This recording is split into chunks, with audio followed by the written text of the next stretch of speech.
Hey everybody, this is Doug from Live in Memory. Recently I had a conversation with some friends, and this question came up. What's a place that you visited that made you say wow?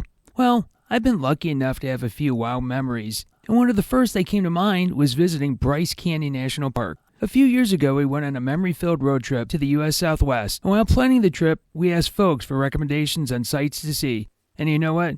Bryce Canyon was on everyone's list. So after hearing about everybody's descriptions, we were so excited about getting there. And when we got out of the car and stood at the edge of this wonder of nature, the first thing I believe that we all said was, wow. I mean, it's hard to describe the view that unfolds in front of you. So let's learn about this amazing place and take a podcast road trip to southern Utah and Bryce Canyon National Park. And our tour guide on today's road trip is Peter Densmore, Visual Information Specialist at Bryce Canyon National Park. Hey Peter, thanks for joining us today. Oh, no problem, Doug. My pleasure. So, I've been to Bryce Canyon before. It's a bucket list trip to go out there. Do people say wow when they show up? What do they usually say when they first get there and they're looking at that amphitheater setting? Yeah, people make all kinds of sounds as they approach the edge of the high plateau that Bryce Canyon is composed of, looking off the edge of it at the hoodoos, the spectacular, unique nations that they see below. In a variety of languages, because people from all across the world come to visit Bryce Canyon, you hear sounds that are unmistakably those of awe and pleasure. Often you hear people forcing a comparison, saying that they enjoyed it even better than the Grand Canyon, one of the wonders of the world. So certainly Bryce Canyon has an effect that is hard to underestimate and really something that no photo is going to replace. Once you walk to the edge of this place, feel something that's completely unique to the physical experience of being here. That's such a great way of saying it, too. I mean, it is hard to explain, isn't it? When you get there, you just had to see it through your own eyes. When you're looking at down, you said the hoodoos. Now, for folks out there, can you explain what the hoodoos are? Yeah, so the hoodoos are the rock formations that really led to the formation of the national park in the first place. A hoodoo is simply put a rock column or spire that has at least two different layers of rock hardness within it. So as it erodes or is worn away by the elements, different parts of the column are going to disappear at different rates. So you'll end up with odd shapes, maybe at the simplest just a toadstool with a hard rock on top and a softer, thinner rock below, or in a place like Bryce Canyon where there's so many different layers of rock hardness, shapes that can really look like just about anything. Architectural, they can look like people, they can look like animals. Your imagination is really the only limit there. Bryce Canyon is a national park because here you find the greatest concentration of hoodoos anywhere on Earth. Though you will find hoodoos on every continent and at national parks and state parks just down the road from here. You're never going to see this many at once unless you come to Bryce Canyon National Park. So where did the name hoodoos come from? Yeah, so the word hoodoo is believed to come from a southern Paiute word. Some of the indigenous people that live here to this day used the word oodoo to describe things that were scary or inspired fear. And so the landscape of Bryce Canyon, they didn't call this place specifically oodoo, but it was described as oodoo by an elder from the tribe that it was in part to discourage their children from wandering around in a landscape like this. It's been described as a hell of a place to lose a cow by one of the early Latter-day Saint settlers here. Specifically, that was attributed to Ebenezer Bryce, whose name ended up being given to the park. But whatever the reason was, the Oodoo word also reflects the Southern Paiute story of where the hoodoos come from, which in brief is a story of the trickster god Coyote punishing a group of basically greedy, overconsumptive people that were turned to stone, and therefore the varying shapes in the rocks reflect those legend people who were punished by Coyote. And so there's something of a warning in the landscape there, too, which I guess could be oodoo. If you're a greedy person, gotta watch out. Well, that's an awesome story. That is really cool. You hear that word hoodoo, and it's such a unique word. Let's put it that way. Absolutely. It will definitely turn heads. Like, what? What are you talking about? Where is Bryce Canyon actually located? So Bryce Canyon is in southwestern Utah. We're about 4 hours from Salt Lake City to the north on I-15 and about 4 hours from Las Vegas to the west. We're along the western edge of a province known as the Colorado Plateau. It's a physiographic province geologic area, which is one of the most diverse and beautiful geologic areas on the entire planet. So Bryce Canyon is really a part of this, but really sits on the border of a couple different regions. The diversity that comes from being kind of at this point of transition between geologic areas creates some of the most spectacular national parks, monuments, wilderness areas, and national forests by concentration that you're really going to find anywhere. There are more NPS National Park Service units by density in the area that Bryce Canyon is located in any part of the whole system other than Washington, D.C., where you've got a lot of historic sites clustered together. And Bryce Canyon is part of what they call the Mighty Five in Utah? Yeah, so the Colorado Plateau region that we're a part of really encompasses 4 states, Utah, Arizona, Colorado, and New Mexico, and you've got all these national parks and other units in that area. 5 of the national parks are contained in Utah, all in the southern portion of the state. So Bryce Canyon is one of these 5. The other 4 is Zion National Park, Capitol Reef National Park, Arches, and Canyonlands. And for a visitor who wants to take a week or more to explore the area, they can really be strung along using some of the scenic byways in the area. So you can see all 5 in one trip if you feel like you've got enough time to really take all that in, not overwhelm yourself. Yeah, when we were on our road trip, we started in Moab and we visited Arches. And then from there, we looped around. We unfortunately, and I'm sorry for Canyonlands and Capitol Reefs fans, we did pass that because we were heading over to Bryce, and then we're going to spend time in Zion as well. So it is such a remarkable part of the world, and Utah really does rock when you think about it. Quite literally. Yeah, no doubt about it. And you're not too far away from the north rim of the Grand Canyon either. That's correct. Yeah. So Bryce Canyon's history is really tied to certain national parks and monuments that are in its vicinity. And that would be Zion National Park, the North Rim of Grand Canyon, and Cedar Break National Monument, all of these within 3 hours of the park. And they're tied together because historically the Union Pacific, starting in the 1920s and really through the 1940s, would advertise Bryce Canyon as part of something called the Grand Circle. So people would take a train to the Cedar City area, to the west of the park, where they'd board buses. And then if they're on the longer trip that they would offer, they would first be taken to Zion National Park, then through the Zion Mount Carmel Tunnel to then head down to the north rim of Grand Canyon, then up to Bryce Canyon and Cedar Breaks National Monument, kind of getting to see this incredible diversity within a relatively short area. So to this day, even though people are often driving their own cars through this area, there may be unconsciously recreating that same loop and seeing what people have been coming to see in this area for close to 100 years now. Oh, wow. That is so cool. So where did Bryce Canyon get its name? I know that people have been there for, thousands of years, right, visiting this spot? Yeah, I mean, human habitation in this part of the continent goes back, it's believed, close to 12,000 years. Wow. But in the area of Bryce Canyon, archaeological evidence is scant. It's believed that the evidence that's found of cultures going back, those many thousands of years are often just kind of outposts of larger settlements in Arizona and New Mexico. The area of the park has not historically seemingly been a first choice for large-scale settlement. And that has a lot to do with the elevations that occur in this area. Our seasons can vary dramatically, and Bryce Canyon ranges mostly from about 7,000 all the way up to 9,000 feet, with much of the park around 8,000. So in the winter, it's pretty hard to stay here, and we only do it with the aid of modern conveniences and equipment. But you see human habitation really dip off in the area around 1200 CE, and then shortly thereafter, semi-nomadic peoples, the Southern Paiutes, start to move into the area where they continue to live to this day. You start to see European settlement in this part of the continent, really one of the last areas to be mapped in the lower 48, the last major river to be named, the Escalante River, is about an hour east. So very rugged, so kind of not anybody's first choice to go start a farming homestead or anything like that. You see Latter-day Saints start to scout the area in the 1850s, coming down from Salt Lake City, and then in the 1870s you start to see permanent settlement in the area.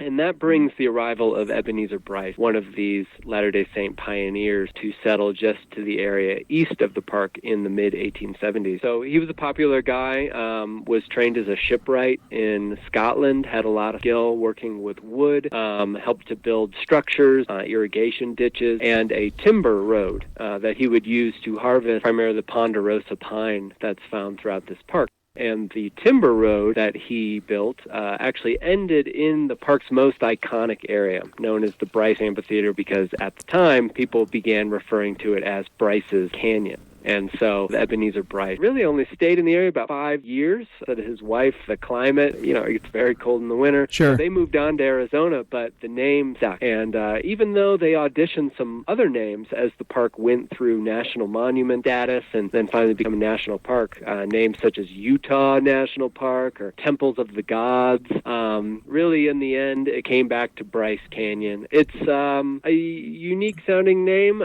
It just seems to fit. But there's certainly many other names for this place. When did Bryce Canyon become an actual national park? We officially became a national park in 1928, though we were established as a national monument in 1923, and a provision was granted to convert it into a national park in 1924. It wasn't until 1928 that all the administrative and legal land issues were kind of resolved to officially make it a national park in 1928. But actually, back when, Stephen Mather, the first director of the National Park Service, there was skepticism on what this place should be from the very beginning. He actually thought it should be the first in a series of Utah state parks. But there was a lot of support, specifically in the Utah legislature, to see a national park created here. And so really throughout the 1920s, there was a steady push, and the railroad gets involved, Sure, and others to kind of see it through in 1928.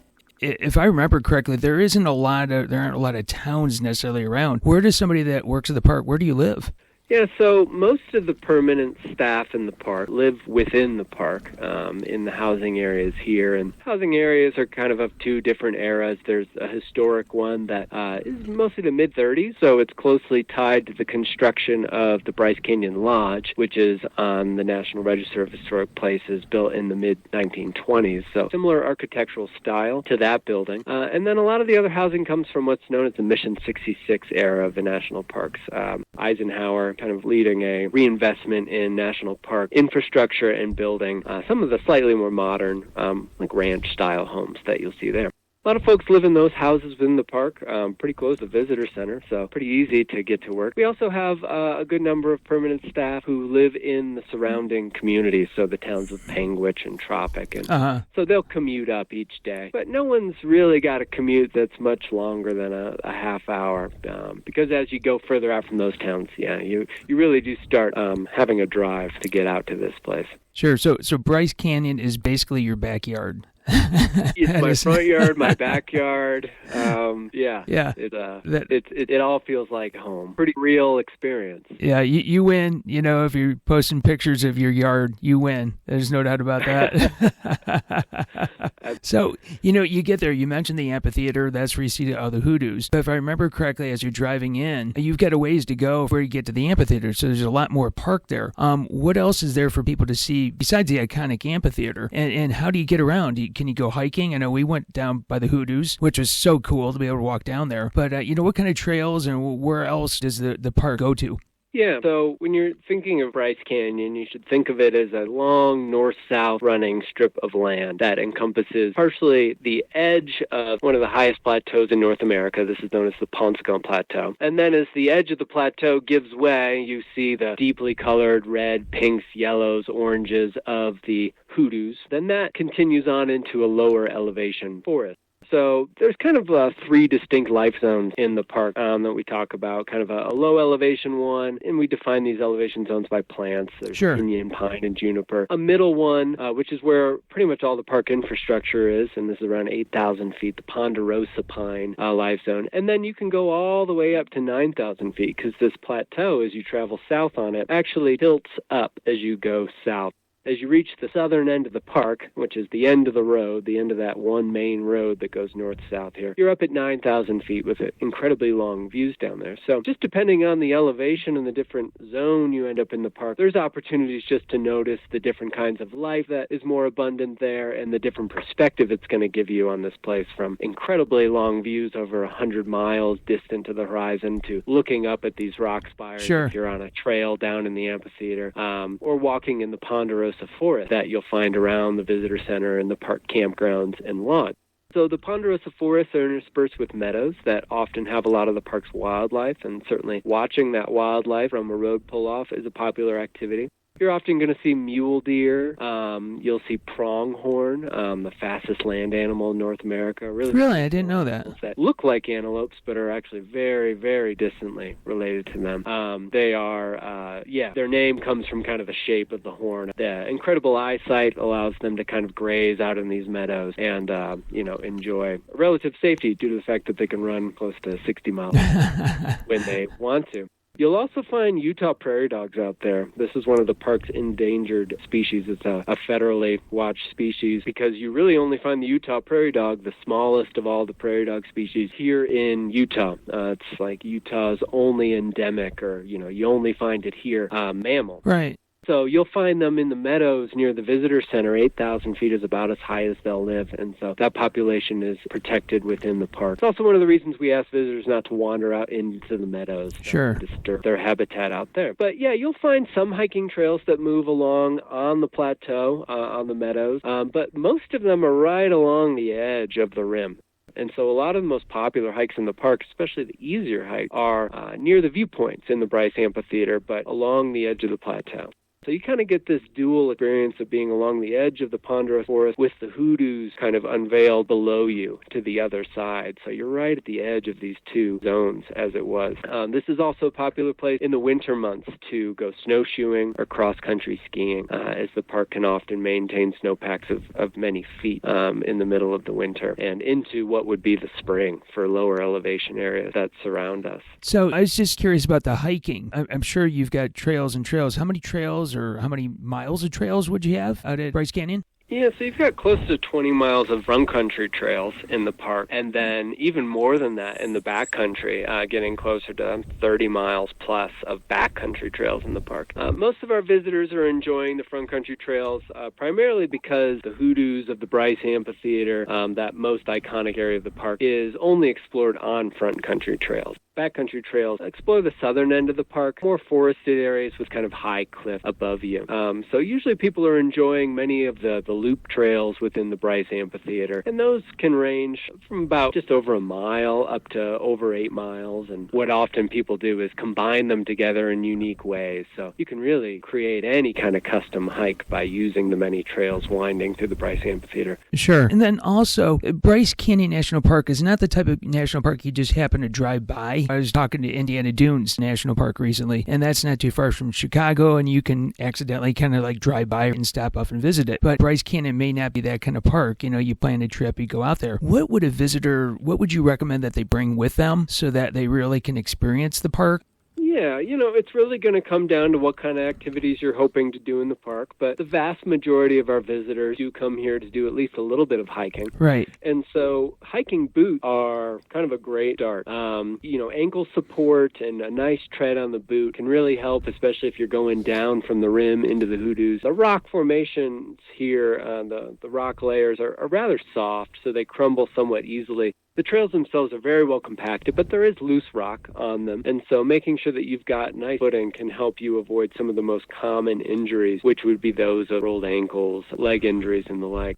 Other things you're going to want to make sure you bring is plenty of water. A lot of the visitors that suffer our kind of other most common injury don't really expect it when they arrive here because you don't really think about the elevation that you are moving across as you travel this portion of southwestern Utah. Coming up from Zion Canyon, you're coming up nearly 4,000 feet to come to the edge of this high plateau. So up at 8,000 feet, it's about 70% of the oxygen that you would normally have in the air down near sea level. And so it is very easy to overexert oneself at these high elevations, worst case suffering, things like altitude sickness. So that's not all that. Usually dehydration is what happens more quickly, a combination of the altitude and not being prepared for that. Our summer temperatures don't get terribly high. Usually in the high 80s is about our highest average temperature. But the intensity of UV radiation at this elevation and then the thinness of the air are two things to not discount. That would be primarily in the summer, as far as making sure you got your sun protection and good footwear. The winter is a very different experience. The hiking boots are still going to be a good idea. Yeah. But if you've got a water-resistant hiking boot, that might be a good thing to pack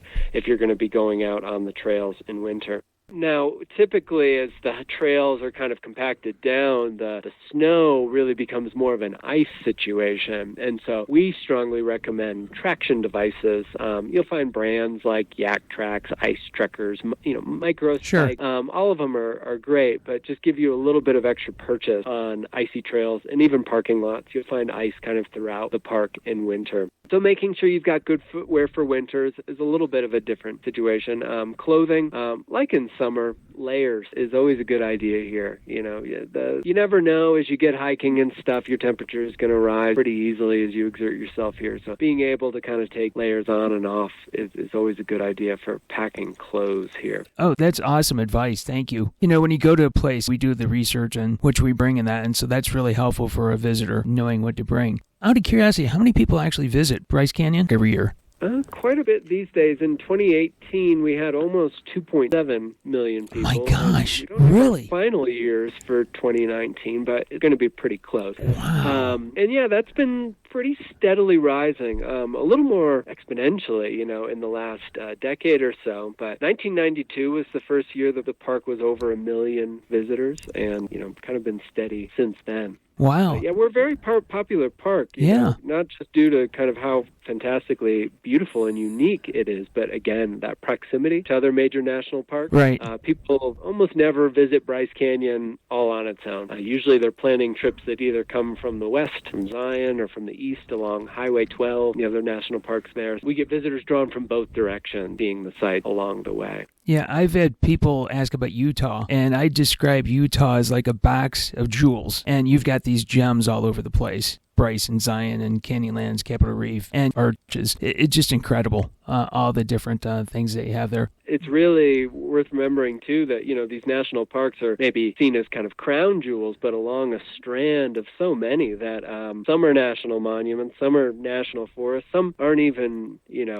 federal land. It's just what you're seeing along the road as you travel between these places. There's even running errands out here. We got to go get groceries periodically, and just drive and go get groceries can still be a breathtaking experience. Sure. Are there any special events that come up annually? Any festivals or, gatherings that you have at Bryce Canyon? Absolutely. So we have two major annual festivals every year. The first one is in June, typically around the new moon in June, and that's the park's astronomy festival. That usually runs from a Wednesday to a Saturday and involves all kinds of special activities during the day and, of course, into the evening. Things like solar telescopes or ranger kid programs. We also have special guest speakers along with ranger-led evening programs, and then large telescope fields that we provide and allow visitors to go on special star shuttles and see the night sky here, which is so spectacular, due largely to the park's elevation and clean air. So dark that the park was awarded with a dark sky certification. Oh, no kidding. Of 2019. No kidding. National Dark Sky Park certification, which basically just recognizes the exceptional quality of the park night sky. So that's in June, and the next festival is just a month later in July, and that would be the park's annual Geology Fest. So we kind of celebrate the dark night skies and then celebrate the primary resource of the park, its geologic features and the region that surrounds it. So again, special activities around the visitor center as well as unique hikes and evening programs that the park provides as part of that.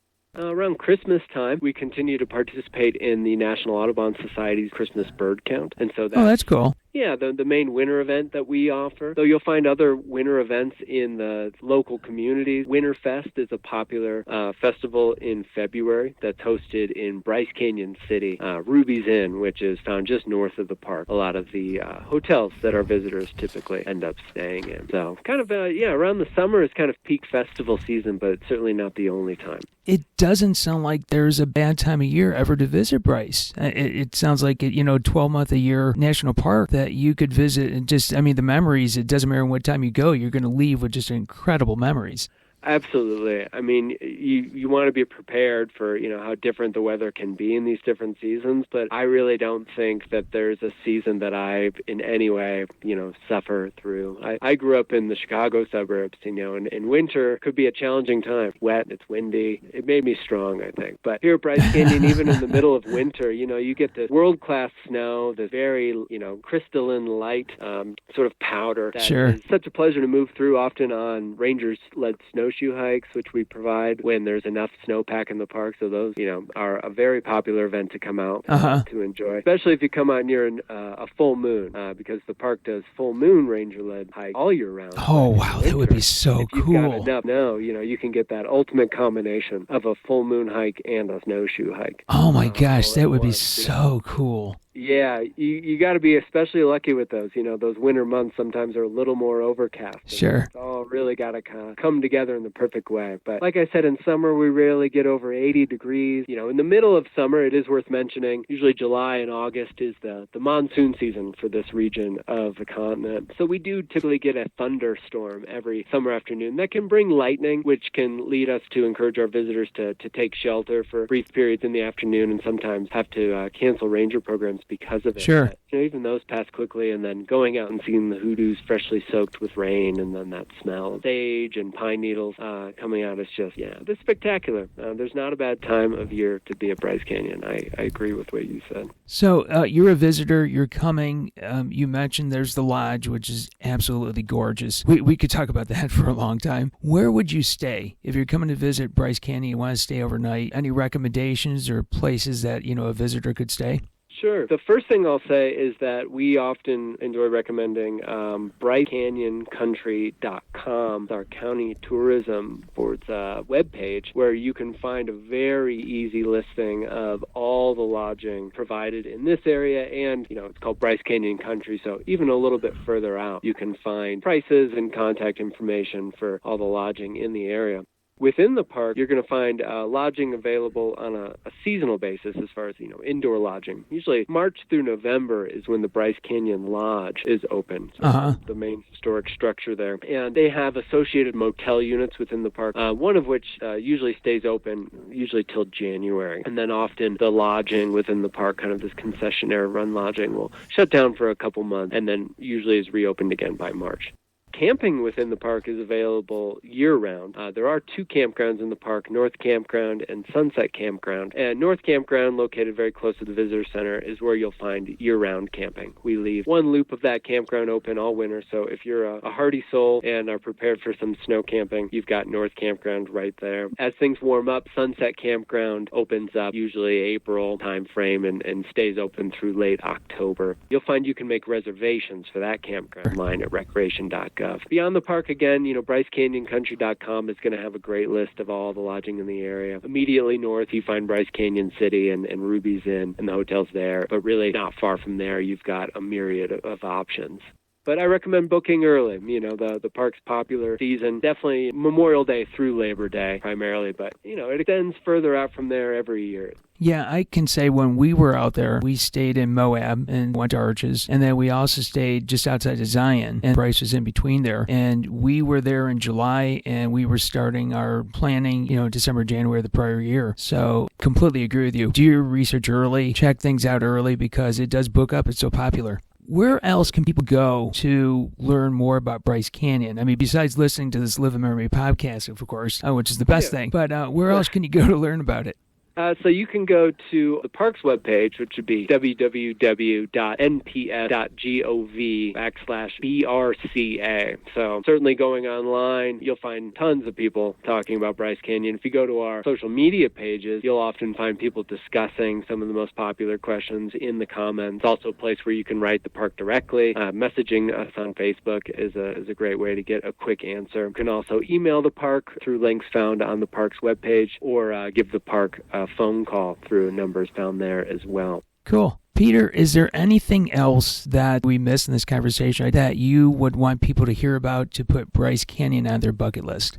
Yeah, I mean, Bryce Canyon is a spectacular place. I think it's so unusual that most people still don't realize that such a landscape exists on this planet, much less within the country that they might live in. And so coming here and seeing it is an experience that is maybe harder and harder to find these days as we become more and more connected and people are exposed to more and more just through technology. But even as pictures of Bryce Canyon begin to proliferate, like we said in the beginning of our conversation, coming out here and experiencing how it feels just to be standing at the edge of something that looks so impossible, improbable. You are looking at geologic timescales, but there's something about it that makes you feel like you can see the motion occurring even this day. And indeed, Bryce Canyon is one of the fastest changing landscapes in North America, as these soft rocks that make up the hoodoos, mostly these limestones and mudstones, are quickly eroding and changing every day if you're able to perceive it.